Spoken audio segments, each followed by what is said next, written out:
Hello students, नित्यम classes में आपका स्वागत है। आशा करते हैं कि आप सभी अच्छे होंगे। और जैसे कि हमारा चल रहा था क्लास 12 फिजिक्स, तो उसी में आज जो हमारा टॉपिक है वो है वैद्युत अक्षेत्र यानी इलेक्ट्रिक फील्ड। क्योंकि हम इसमें आवेश के बारे में हम पढ़ चुके हैं, तो अब नेक्स्ट टॉपिक है हमारा वैद्युत अक्षेत्र या फिर जिसे कहते हैं इलेक्ट्रिक फील्ड। तो वैद्युत अक्षेत्र क्या होता है?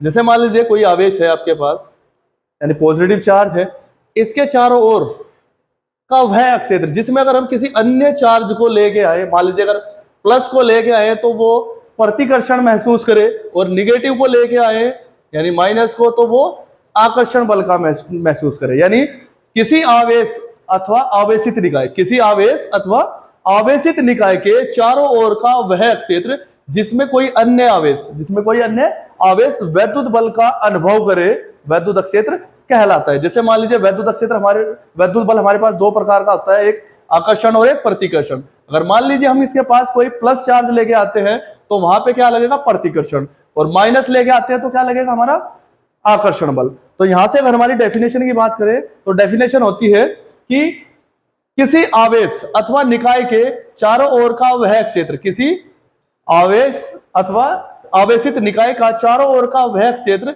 जिसमें कोई अन्य आवेश वैद्युत बल का अनुभव करे या फिर आकर्षण और प्रतिकर्षण बल का अनुभव करे, वैद्युत क्षेत्र कहलाता है।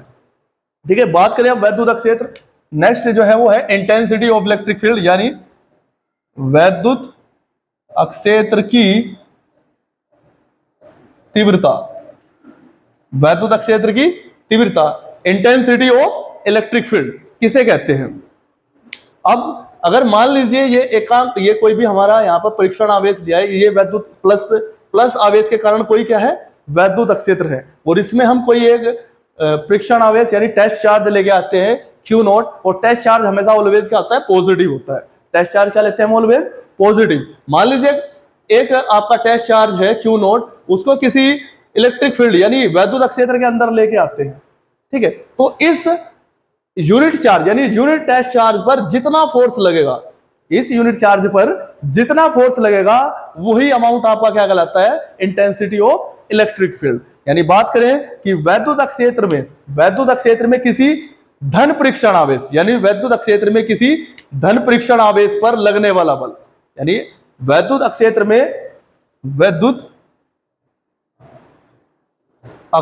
में एकांक धन परीक्षण आवेश पर लगने वाला बल या लगने वाले बल को वैद्युत क्षेत्र की तीव्रता कहते हैं। यानी किसी एकांक धन परीक्षण आवेश पर किसी वैद्युत क्षेत्र में लगने वाले बल को वैद्युत क्षेत्र की तीव्रता कहते हैं, यानी इंटेंसिटी ऑफ इलेक्ट्रिक लाइट। ठीक है, sorry, intensity of electric field. तो यहां से अगर बात करें कि इसको डिनोट किससे करते हैं, it is denoted by E, capital E, यानी वैद्युत क्षेत्र की तीव्रता, इसको करते हैं किससे डिनोट करते हैं? कैपिटल ई से। और ये एक कैसी राशि है? ये सदिश राशि है। कैसी राशि है ये एक सदिश राशि है। और जो इसकी दिशा होती है वो दिशा होती है वैद्युत बल की दिशा में। किसकी दिशा में? वैद्युत बल की दिशा में। अब बात करें तो यहां से इसका फॉर्मूला क्या आता है? जैसे कि कहा है कि एकांक धन परीक्षण आवेश यानी एकांक धन परीक्षण आवेश क्या आता है? Q0 पर लगने वाला बल यानी F। तो एकांक धन परीक्षण आवेश पर लगने वाला बल क्या कहलाता है? वैद्युत क्षेत्र की तीव्रता। तो यहां से हमें फॉर्मूला बन जाता है वैद्युत क्षेत्र का, E = F/Q0।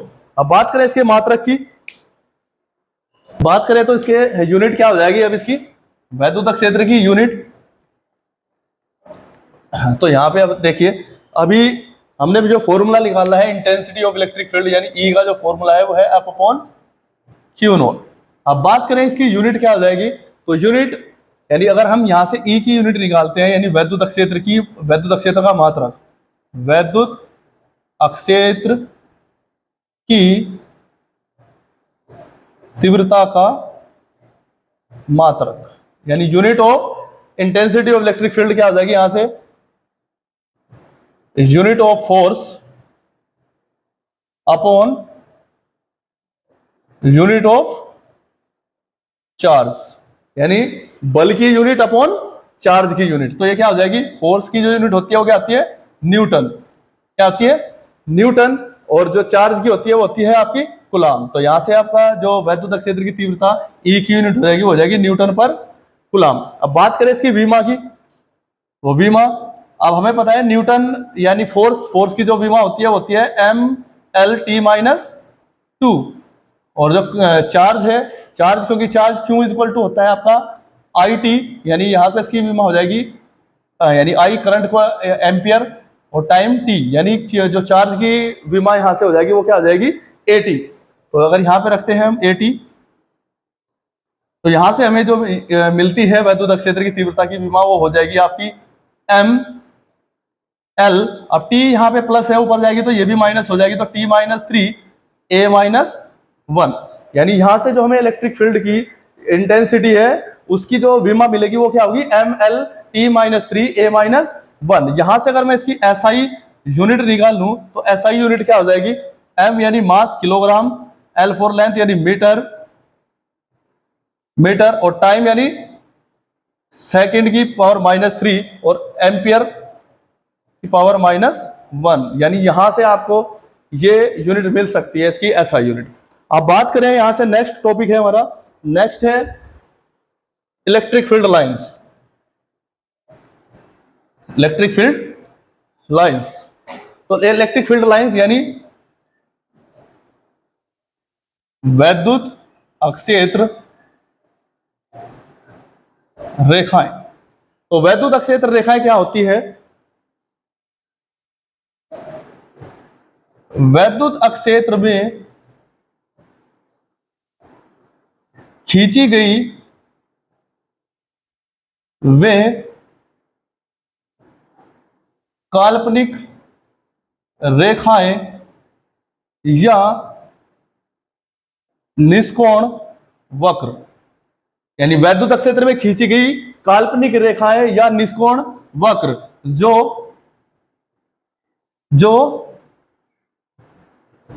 किसी स्वतंत्र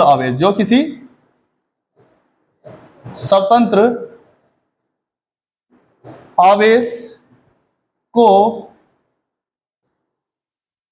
या फिर कह सकते हैं निष्कोण वक्र जिन पर कोई स्वतंत्र आवेश गति के लिए क्या होता है, प्रेरित होता है। स्वतंत्र आवेश गति के लिए प्रेरित होता है, क्या कहलाती है, वैद्युत क्षेत्र रेखाएं या फिर वैद्युत बल रेखाएं। तो किन्हें कहते हैं वैद्युत क्षेत्र रेखाएं, वैद्युत क्षेत्र में खींची गई वे काल्पनिक तथा निष्कोण वक्र जिन पर कोई स्वतंत्र आवेश गति के लिए क्या होता है, प्रेरित होता है, वैद्युत क्षेत्र रेखाएं कहलाती है। या फिर जो सतत रूप से किसी आवेशित कण की गति को प्रदर्शित करे वो क्या कहलाती है, वैद्युत बल रेखाएं कहलाती हैं। अब बात करें कि यहां से जैसे मान लीजिए कोई प्लस चार्ज है और एक माइनस चार्ज है, इनके लिए वैद्युत बल रेखाएं कैसी होंगी। मान लीजिए अगर ये प्लस चार्ज है, ठीक है, प्लस चार्ज है, अगर यहां पे मैं कोई प्लस चार्ज लेके आऊंगा तो ये क्या करेगा, इसको प्रतिकर्षित करेगा। क्या करेगा, प्रतिकर्षित करेगा। अगर यहां पे कोई टेस्ट चार्ज में लेके आऊं तो वो क्या करेगा, इसको आकर्षित करेगा। तो यहां से मैं कह सकता हूं कि प्लस आवेश के कारण जो वैद्युत बल रेखाओं की दिशा होती है वो कहां की होती है, बाहर की ओर होती है, यानी उसके केंद्र से दूर की ओर होती है। और जो बात करें माइनस के कारण, तो माइनस के कारण जो वैद्युत बल रेखाओं की दिशा होती है वो केंद्र की ओर होती है। कहां होती है, केंद्र की ओर। अब बात करें ऐसे ही, अगर हमारे पास दोनों चार्ज है तो दोनों, यानी ये तो अलग अलग आवेश है, अगर दोनों चार्ज की कोई निकाय है, मान लीजिए एक प्लस है और एक माइनस है, तो प्लस माइनस के बीच क्या लगता है, अट्रैक्शन। यानी अब यहां से क्या होगा, वैद्युत बल रेखाओं की जो दिशा होगी वो प्लस से माइनस की ओर होगी।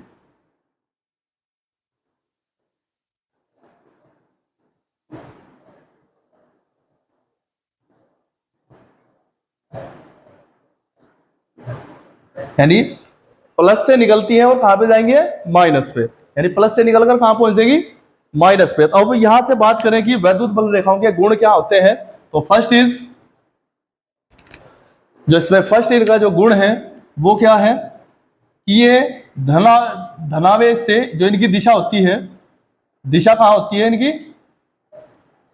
धनावेश से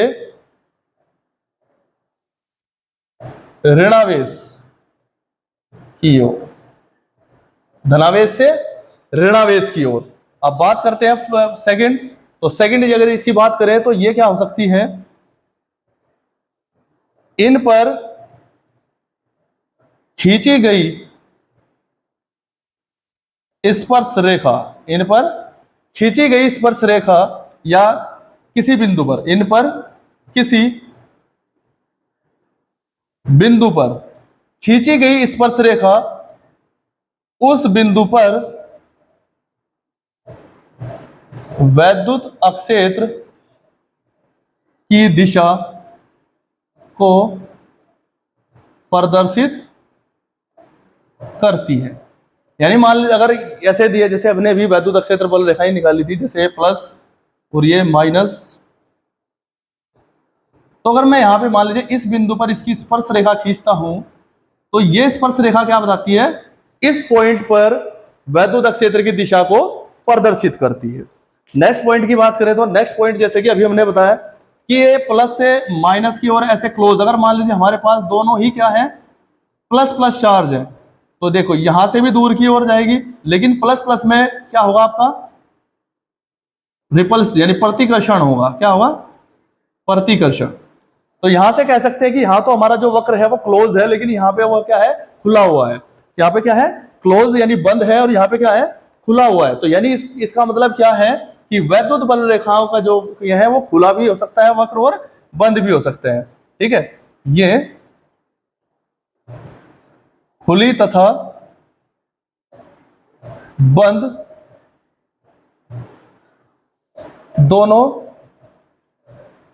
दोनों तरह की हो सकती है।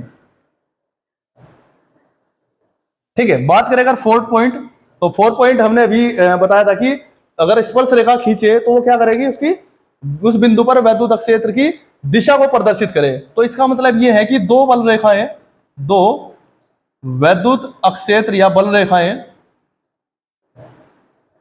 परस्पर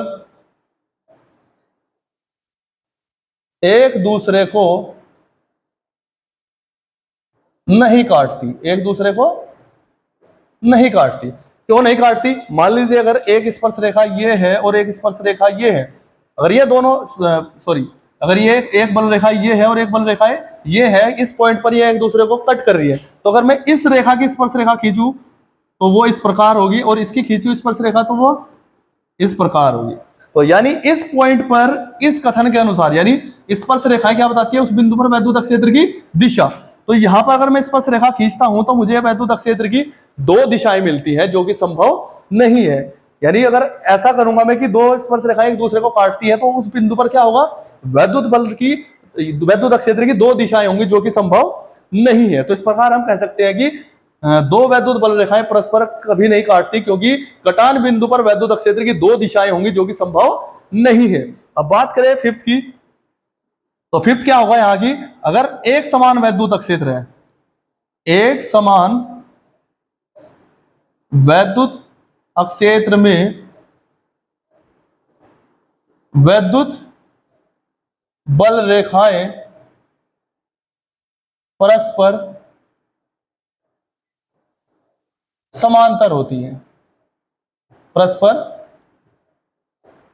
समांतर होती है। यानी अगर हमारा वैद्युत बल रेखाएं क्या है, यानी वैद्युत क्षेत्र एक समान है, यानी एक जैसा है, तो वैद्युत बल रेखाएं क्या होती है, परस्पर एक दूसरे के समांतर होती है। यानी वैद्युत बल रेखाएं क्या होती है, एक दूसरे के समांतर होती है। तो यहां से इस प्रकार हमने ये गुण पढ़े, पहला गुण था कि ये धनावेश से निकल कर कहां जाती है, ऋणावेश पे। दूसरा कि अगर किसी बिंदु पर मैं स्पर्श रेखा खींचूं, वैद्युत बल रेखाओं की किसी बिंदु पर स्पर्श रेखा खींचूं तो वो क्या बताती है, उस बिंदु पर वैद्युत क्षेत्र की दिशा को प्रदर्शित करती है। और थर्ड की बात करें कि ये बंद और खुले दोनों टाइप के वक्र हो सकते हैं।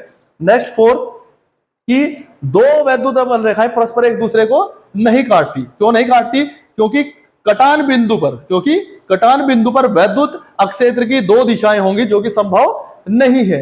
अब नेक्स्ट बात करें कि अगर वैद्युत अक्षेत्र क्या है हमारा, एक समान है। अगर वैद्युत अक्षेत्र क्या है, एक समान है, तो वहां पे वैद्युत बल रेखाएं या फिर वैद्युत चुंबकीय रेखाएं क्या होंगी, परस्पर समांतर होंगी। अब हम बात करें कि किसी बिंदु आवेश के कारण वैद्युत क्षेत्र की तीव्रता अगर हम निकालें तो उसका फॉर्मूला क्या होगा। नेक्स्ट टॉपिक इज किसी बिंदु आवेश के कारण वैद्युत क्षेत्र की तीव्रता। ठीक है, अब इसका हमें फॉर्मूला निकालना है। मान लीजिए कोई एक प्लस चार्ज है, एक कोई चार्ज है आपके पास प्लस क्यू, ठीक है, उससे आर दूरी पर एक बिंदु पी है। मान लीजिए एक आवेश है प्लस क्यू, वो एक के पैरावैद्युतांक वाले माध्यम में स्थित है। किसमें है? मान लीजिए प्लस क्यू आवेश है, वो क्या है, के पैरावैद्युतांक वाले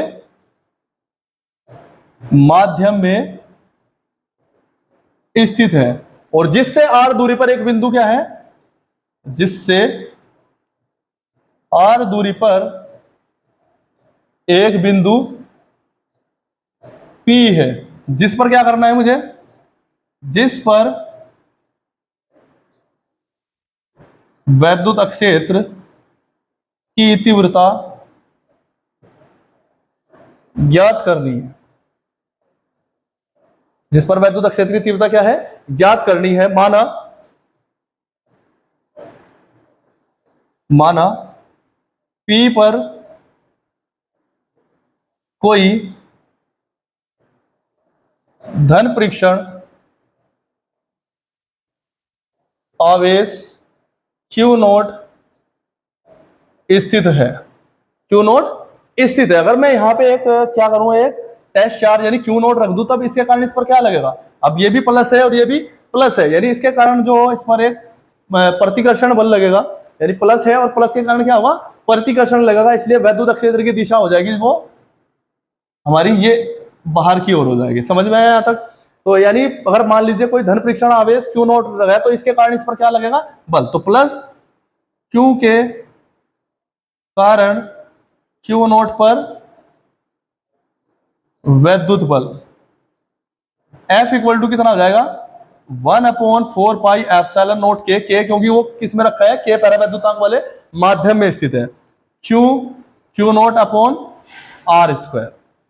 इक्वेशन नंबर फर्स्ट। अब बात करें कि वैद्युत क्षेत्र की तीव्रता, वैद्युत क्षेत्र की तीव्रता, तो E का फॉर्मूला हमने पढ़ा है कि E इक्वल टू किसके होता है, F अपॉन Q नोट, यानी एकांक धन परीक्षण आवेश पर लगने वाला बल क्या कहलाता है, वैद्युत क्षेत्र की तीव्रता। अब यहां से अगर मैं इक्वेशन फर्स्ट से F की वैल्यू रखता हूं तो ये हो जाएगा 1/4 पाई एप्सिलॉन नोट के Q naught upon R square और इंटू 1/Q नोट। अब Q नोट से Q नोट कैंसिल हो जाएगा, तो यहां से E की जो वैल्यू हो जाएगी वो होगी 1/4 पाई एप्सिलॉन नोट के Q अपॉन R स्क्वायर, यानी E की जो वैल्यू हो जाएगी यहां से वो क्या आ जाएगी, 1/4 पाई एप्सिलॉन नोट के Q upon R square, Q upon R square. अगर बात करें कि अगर यहाँ पे माध्यम क्या हो, वायु अथवा निर्वात हो, वायु अथवा क्या हो, निर्वात, तो K इक्वल टू हो जाएगा यहाँ पे आपका 1, K इक्वल टू क्या आ जाएगा 1। ठीक है, तो K इक्वल टू 1 रखते हैं, तो यहां से अगर हमें E की वैल्यू जो मिलेगी वो हो जाएगी हमारी, तो E की वैल्यू होगी वो क्या होगी, E equal to 1/4 pi epsilon naught Q upon R square, और जिसका मात्रक होगा वो होगा न्यूटन पर कूलम। अब बात करें तो इसमें अगर मैं ग्राफ ड्रॉ करूं E R और E में, E और R में, यानी दूरी बढ़ने पर जो होता है E का मान घट जाता है, यानी दूरी यहां से अगर करें तो E इनवर्सली प्रोपोर्शनल होता है R स्क्वायर के। किसके, ई इनवर्सली प्रोपोर्शनल होता है आर स्क्वायर के। तो हमारा यहाँ पे क्या होगा, जो ग्राफ मिलेगा वो इस टाइप से मिलेगा, यानी ई हो जाएगा व्युत्क्रमानुपाती हो जाएगा किसके, आर स्क्वायर के। तो आशा करते हैं ये टॉपिक आपको अच्छे से समझ आया हुआ। इस प्रकार आज हमने वैद्युत अक्षेत्र की मात्रक, विमा, वैद्युत अक्षेत्र की तीव्रता और वैद्युत बल रेखाएं और एक किसी बिंदु आवेश के कारण वैद्युत अक्षेत्र की तीव्रता के लिए व्यंजक के पढ़ा है। तो नेक्स्ट वीडियो में मिलते हैं वैद्युत द्विध्रुव के साथ, और वैद्युत द्विध्रुव के कारण वैद्युत अक्षेत्र की तीव्रता अक्षीय और निरक्षीय स्थिति में। तो बने रहे नित्यम क्लासेस के साथ, और नेक्स्ट वीडियो में मिलते हैं। धन्यवाद।